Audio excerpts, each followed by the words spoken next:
You're listening to Two Bobs, conversations on the art of creative entrepreneurship with David C. Baker and Blair Enns.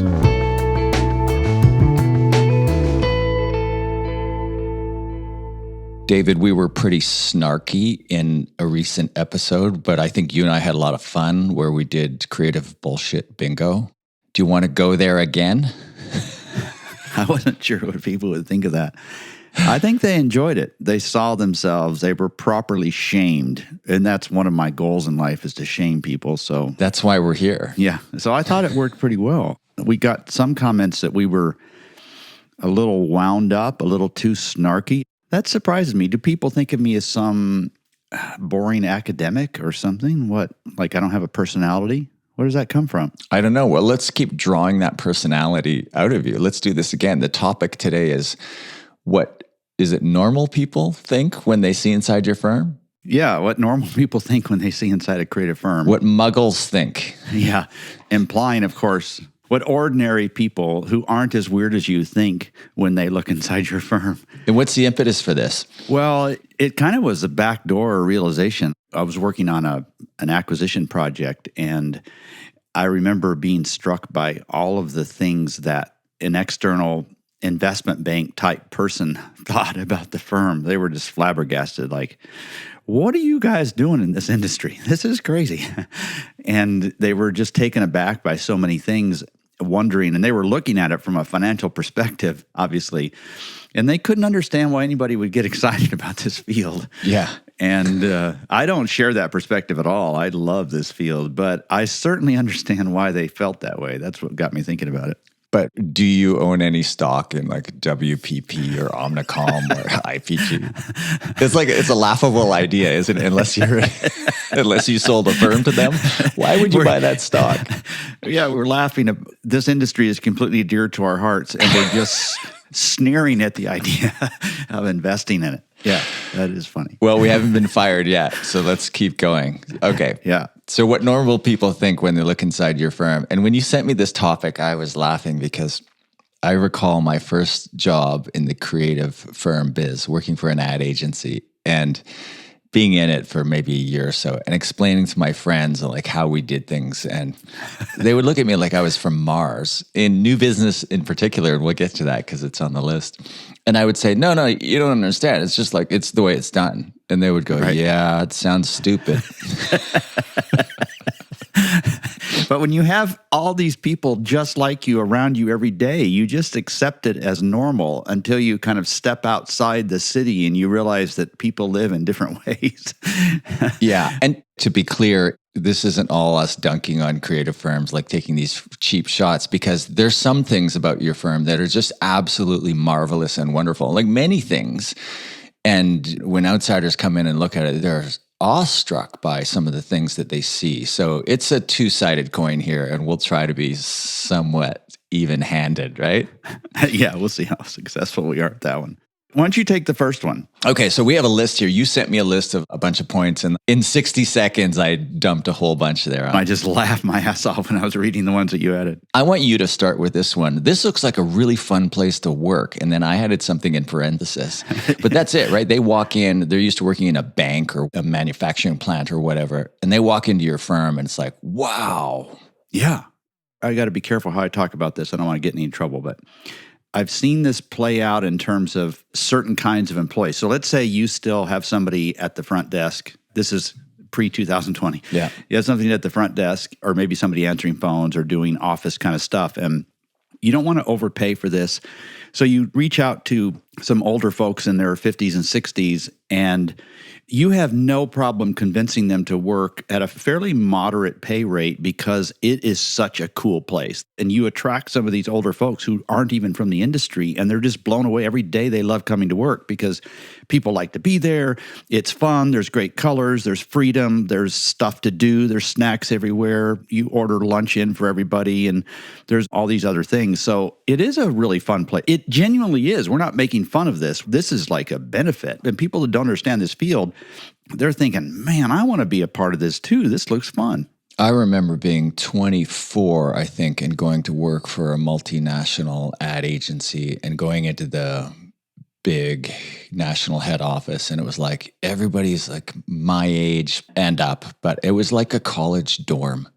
And it was just so vibrant. And I think we get used to that fairly quickly.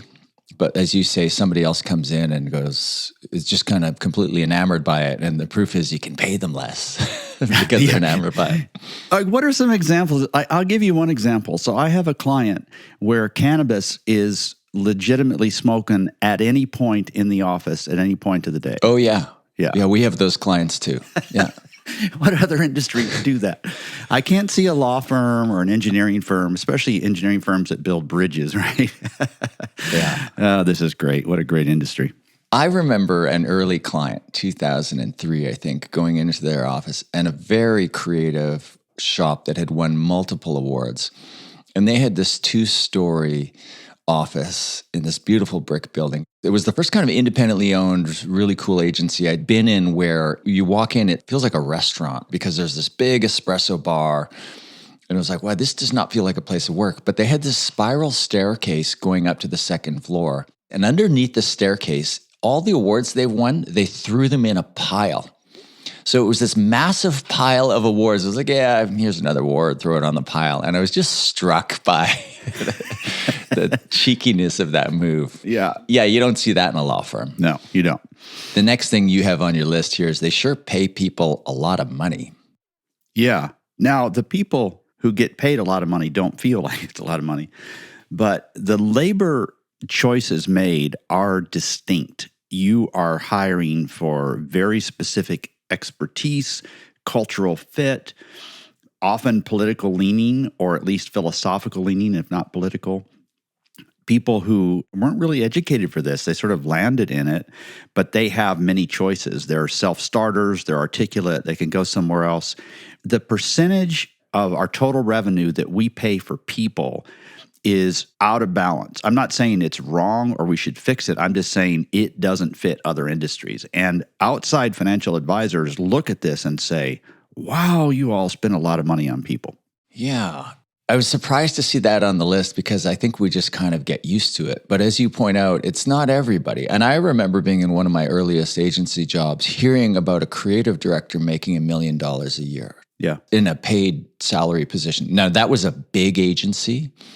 But the idea that a creative director would get a salary, maybe it was $500,000, I don't remember. It was a number that my jaw just dropped for like drawing pictures. Now, people listening to this are thinking, I need a raise. Yeah. But in some firms, like the senior creative people, and I don't just mean people in the creative department, those senior positions make a lot of money, and sometimes even the lower positions. And when you talk about this, I think of I forget who was the author of this model, the bundled or unbundled corporation. Mm-hmm. And there was a Harvard Business Review article on this a few years ago, and it's a really effective model for thinking about what type of business you're in and spinning off infrastructure products that you might develop. And we've alluded to this before, but in this unbundled corporation model, you have basically 3 different businesses that often should be spun off from each other. So the 3 main types of businesses are a brand, or they refer to it as a CRM or customer relationship model. So you build this brand, like Calvin Klein. You build the Calvin Klein brand, you put that brand on things, you sell a bunch of things. You don't actually own many things. You can just effectively license that brand. Another one is infrastructure, where you build equipment or like a hydroelectric plant or software as a form of infrastructure. And then the other one is an innovation business. And most agencies and creative firms are innovation businesses. And some of the hallmarks of an innovation business are the people are really, really important. So you kind of handpick really talented, high quality, creative people, mm-hmm. and you have to coddle them and pay them well. Right. And because they're creative people and they need to be coddled, things like culture become really, really important, a lot more important than it would be in an infrastructure or a brand business. So This model is high quality, creative, coddled people. You have to make sure the environment suits them or else they're going to leave and go somewhere else. Yeah, in an Amazon warehouse, the culture just has to be good enough. But that's just not the equation we're talking about in the firms you're speaking of. You know, there's not much big IP that you can license and sell. We're creating little pieces of IP with each client and then giving it to them. there's not much in the way of process. I mean, what is there left except for a lot of really smart people trying to solve client problems? And you could see how we would get to the point where we spend quite a bit of money on people. I'm not saying we're spending too much. I'm just saying an outsider, a normal person says, whoa, you guys spend a lot of money on people. But there's an exception to that. What's that? The next item on your list. Oh, except for the president, right? The president, he or she doesn't make as much money as I thought they would. Yeah. Do they have another business they run and they do this part-time? I've heard that multiple times. They are surprised at that. The gap between what the happy people make and what the principal makes is not a very big delta in our industry. Now, there's exceptions to that, obviously, but it's not a very big delta compared to other industries. And that surprises people. Again, we're not commenting on whether it's right or wrong. We're just talking about what surprises people on the outside. Okay. Next on your list is you have this idea of where's the recurring revenue? What do you mean it's project by project? Oh, I know this comes up. This is the first question I've got to answer when I'm managing an M&A deal. Somebody who doesn't understand this industry, that's the first thing they always say. What are your recurring revenue arrangements? You sign a contract with a client, and how long is that contract? And there's this long pause, and it says, it's project by project. And the fact that surprises you means you haven't been around this industry that much. Even though it's project by project, we've been doing project by project for 14 years, and we haven't had a problem since, right? Now, there obviously are more monthly recurring revenue kind of arrangements now than there used to be, but not many of those are making much money. Those are sort of average or below average firms in terms of financial profitability. But an outsider, again, says, whoa, this is so weird. You mean your clients aren't locked into 3-year contracts with you? I'm immediately discounting the multiple. Right. Yeah, exactly. The price has just dropped. Yeah. Yeah. And even if the client is locked in for 3 years, none of them are really locked in 3 years. They've got a legal department with 58 attorneys. Are you going to fight with that? No, you're just going to slap them with some sort of 2-month penalty, and then you're going to move on. So, yeah, but this is the really big one that outsiders, they had no idea this industry was like that. I want to pick one that I've added to the list, if I may. And I alluded to this, and it's like, hold on, you do what to get new clients? You read that the first time, you thought you might start a training organization. Yeah. You give it all away for free. And this is me explaining to friends of mine, hey, I got to end the card game or whatever we're doing that. And I got to go home because I got to work on this thing tonight for this. I have this pitch in the morning. What do you mean you have this pitch? What's that? Well, it's like we have to go in and present to a potential client. Oh, it's a sales call. No. It's not a sales call. It's more complicated than that. Well, like, what do you do? Well, I have to do this deck. Like, I have to explain the strategy, and then we show some creative ideas. So you actually have to do the work before they. Yeah, but you don't understand. That's just kind of like how it works, right? So everybody does this. Yeah. And I'm thinking, you don't get it. I can't explain it to you. And then at 3 a.m, it's like, maybe there's something to their point of view on this topic. Maybe my drunk card playing table members did know what they were talking about. The only other people that do that consistently are architects. Yeah, they're even worse than us. Yeah. So you do what to get your clients? You need to do a YouTube spoof of that. That's a pretty funny one. Yeah, I think there are a couple that have been done on related topics. If we can find them, we'll post them in the show notes. You've got on the list here, they have their own dialect. Yeah. I don't want to pick on the ones we've already talked a lot about, but you've pointed out many times that positioning is not a word that is widely used outside of this field. It's more business strategy, right? Yeah. Principal. A principal is someone who anybody else would call a president or a CEO. Or an owner. But at an architectural firm or a creative firm, it's called a principal. The IRS actually defines that in the U.S. as anybody who owns 20% or more, but we throw the term around all the time and we call people principals instead of whatever that head title is, or we call somebody principal who owns nothing in the firm. So that's just a weird sort of dialect. That might be us. I probably got that term from you years back, and maybe it's just you and me using it. No, I don't think it's just us. This is a trick I've been playing on you. You're actually the only person that uses it. And it's like, don't tell Blair, but this is a stupid word. And just see if he misspells it all the time, too. Another one is producer. When you say producer to a normal person, they think, oh, okay, so this is somebody who actually does all the work in a movie, not an executive producer that gets the glory, or a line producer that does all the labor and running around like a nut. A producer, oh, that's what a producer is. But in the digital field, a producer is what you call a project manager, and that strikes them as odd too. It's interesting just to explain, like kind of like what you were just doing around the card table, just explain what you do in the dialect to people and see if it resonates with them immediately. And producer doesn't. It does in the industry, but not outside it. You're listening to Two Bobs, conversations on the art of creative entrepreneurship. Your hosts are David C. Baker, author, speaker, and advisor to owners of expert firms, and Blair Enns of Win Without Pitching, the sales training and coaching program for creative entrepreneurs. For more information, go to twobobs.com. If you find this podcast helpful, please help us by telling a friend and rating us on iTunes. Thank you.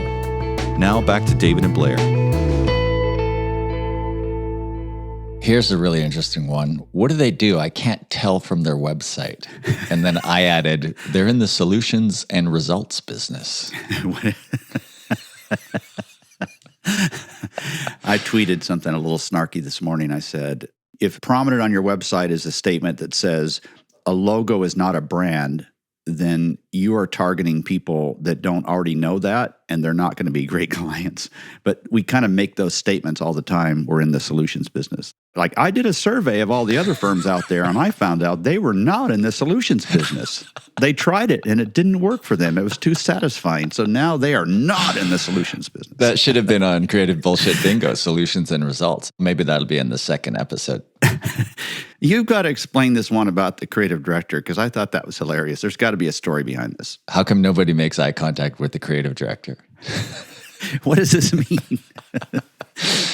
This isn't universal, but I've been in some firms where it's like, okay, yeah, don't upset Betty or Carl or whoever it is. You know, back to the expensive, highly coddled person.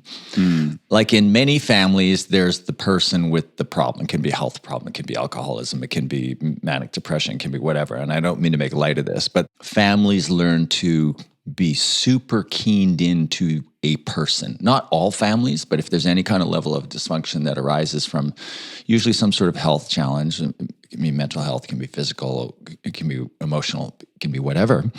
You just know from the outside, when you come in, you realize, oh, everybody's like completely got half of their radar tuned to this person to see if they're okay, to see what mood they're in. And if they're okay, then I can be okay. And if they're not okay, everybody's on edge. And I worked in a firm like that where it wasn't the creative director, it was actually the managing director. And I worked in a firm like that where it was a little bit of the creative director, where it's like, is the creative director drunk yet? And because then things will smooth out once the creative director's drunk. Sometimes what comes with it is this just kind of odd temperament. And there are these things that the firm ends up having to put up with because the package, the good stuff is so good, but people are just like, oh, no. Hey, can you run this past so-and-so? Yeah, now's not a good time. You know, and it's not always the creative director, but it's more likely to be the creative director than somebody else.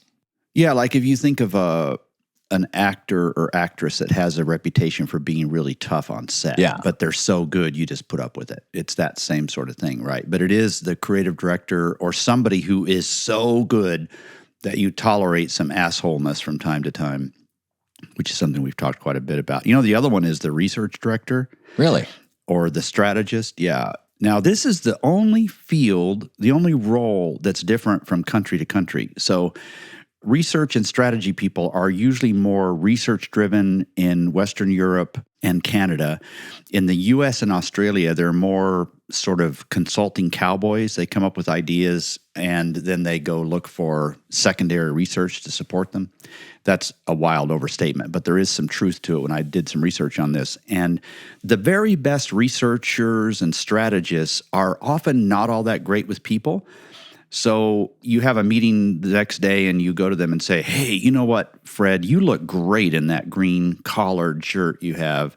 You should wear that again.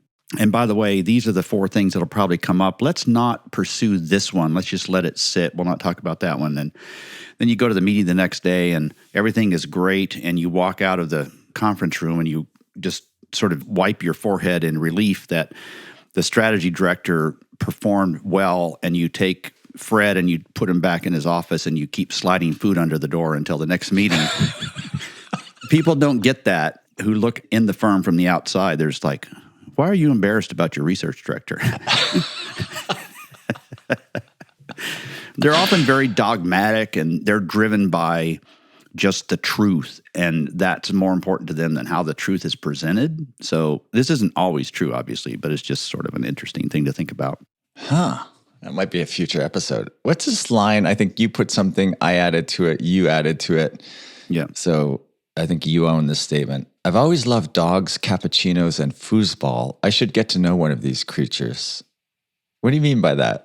Is there a website out there that doesn't have a dog on it anymore? And how do cats feel about this? Cats are not represented properly, nor other animals. But I love dogs, so I've got dogs. In fact, I've had to lock my dog out. It just occurs to me there are people listening to this who have no idea what we're talking about. Right. What's the deal with dogs? Yeah. Well, they're always listed on the team, right? And they always have some cute title, director of welcoming new clients or something. Yeah. And it used to be like the office dog, and now there are multiple dogs in the office. Right. I once had a coworker bring her Rottweiler named Fancy. And she would bring Fancy to the office, and I was out of town, and when I came back, I discovered that Fancy had eaten my fax machine. So this is back in the day of fax. Fancy had laid down for a nap in my office and then got startled and ran and got tangled in the cords, pulled this thing down on top of her, and she just attacked it. And it's like, what happened to my fax machine? Some people are going, what's a fax machine? Yeah. Oh, that's funny. Here's a serious one that I think we're probably generally ahead of cultural signals, but also maybe a bit obsessed. I don't know. There's a lot more public attention paid to politics, DEI issues, culture, mission, vision, values. All of those things are really valuable on their own, but they're more prominent in our positioning statements. They're more prominent in how we present ourselves. And outsiders who don't come from this creative space almost think we're advocacy firms sometimes because of how front and center that is, when that's not really the business that we're in primarily, but it's something that matters to us a lot. That's interesting, isn't it? I've just gotten used to it, that we're more likely than the average business to put our values out there front and center. Right. It's more likely that those values are kind of politically progressive values and ideas. Mm-hmm. I wonder if your values aren't so, you see a more conservative firm, politically conservative. Do they put their values out there on their website? No, they just don't talk about them. Yeah. The ones who talk about them are the ones that are more progressive. Talking about the U.S. here for a minute, even in the South, most of the firms are urban, so they are more progressive than folks in smaller towns. Or you even see some of the focus that a firm might have is restated. I'm working with a firm right now, and they used to call it shooting sports. So not hunting, even though it really was hunting, but it's shooting sports to make it sound better. And now it's outdoor enthusiasts. You can see how there's a reframing that takes place across largely the whole industry in the U.S. and Canada for sure, where we wear our outlook more publicly than they do in other countries. This isn't even as prevalent in the UK from what I can tell, but it's something that's a little bit unique primarily to the US, how we wear our perspectives on politics and social issues more publicly than I think other branches of the professional service field does. Well, there are no shooting sports in the UK. It's just darts. Right. Okay, let's pick a couple more. You pick one, I'll pick one, and I think that'll probably take us to the finish line here. What else do you like on this list? Well, about the idea of money, the role of money.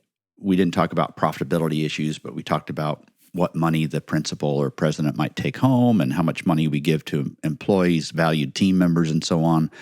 But around financial opportunity, so if they run an analysis and say, oh, okay, so you guys charge X amount per hour, okay, And you expect the average person to be this billable. Okay. And you've got this many people. Okay. I multiply all those together and it doesn't quite measure up to what your income is. Like, what's happening here?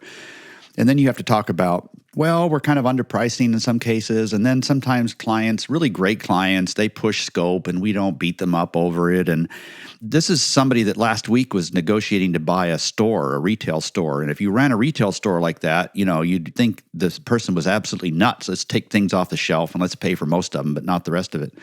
And they're just struck by how loose we are with our intellectual inventory and how we don't charge, how we give things away for free so much. Kind of like you were joking about in the pitching process as well. But you see that even after the client comes aboard, it's not a big deal to us. It's okay. We're not upset. We don't lose sleep over it. It's like we've kind of accepted it's what the industry does. As long as we're making enough money, we're okay. And to an outsider, it's a weird perspective. Just occurs to me, I know you set this up at the top, but it's really just hit me that when I think about this topic, I think about friends that I have and have had when I worked in these firms and now advise them and explain how things work. But your perspective is really, you're doing a lot of M&A work these days, right? Right. We have a buyer that doesn't know the industry in some cases. Yeah, somebody who's bought other businesses, many, many other businesses, and it's like they're applying their standard frameworks for understanding and valuing this business. And these things come up, it's like, what do you mean? And the last thing on the list, just on that note, that I want to bring up here is, how in the world do they do this without a marketing plan and consistent outbound? Like, where do clients come from? Yeah, I don't know what they do, but they really have a lot of clients. And the clients seem to be happy too. How does this happen? Yeah. Is there anything else there about like what we need to be thinking about? You wouldn't give this answer on behalf of the seller, your client. But often the answer, if I imagine the principal of that firm responding to that question to somebody who's thinking of buying it, well, where do your clients come from? Word of mouth. Yeah, we're good enough. We don't need other things. Yeah. And if it's a PR firm, and everybody knows you can't sell a PR firm, but if it's a PR firm, that's almost certainly going to be the answer. The implication is, well, we're really good at public relations ourselves, but we don't have to stoop to any form of marketing. So it's word of mouth, but that's such a BS answer. And these outsiders, they often leave with the impression that we as an industry think that selling is dirty. Why do you all not want to do that? Like, what's wrong with that? Everybody else thinks it's just what you do to build your business. There's nothing wrong with it. But we kind of shy away from it. It's like, oh, there's 4 principles. I drew the short straw. I guess I'm in charge of new business. I guess I need to get some training for it because I hate it. Maybe there's some secrets, instead of really wanting to understand it deeply. So it really does strike outsiders as odd that we have such a we don't want to touch the sales side too much. Well, I think because most of us are in the marketing business and we see marketing as a more noble pursuit to the same goal as selling, which is to drive a transaction. Right. I think there's been some tough love in this episode, which our listeners have come to expect from us. But also, it's great to hit some of the highlights and some of the things that make a creative firm really unique. And if it's been a while since you've kind of like imagined working in a bank or some other, I always joke that, well, you could be working in a bank. And I have friends who work in banks and I'm sure they're really fulfilled. But if you're used to working in a freaky creative firm, the idea of going to work in a place that's really institutional, just the day-to-day might kill you. Like the variety, what I like most about these firms is the people are just so interesting. They are so interesting. Yeah, they're so smart. They see such interesting connections, and they're so unexpected. They say things that just make me laugh. I feel so fortunate that I get to work with these people, but can we just agree they're a little weird, But I'm a little weird too. I'm a little weirder than you are, but we're both a little weird. Well, I think everybody should just own the weirdness. This has been fun. Thank you, Blair. Thanks, David. Thank you for listening to Two Bobs with David C. Baker and Blair Enns. Subscribe and learn more at twobobs.com. That's the number 2, BOBS.com.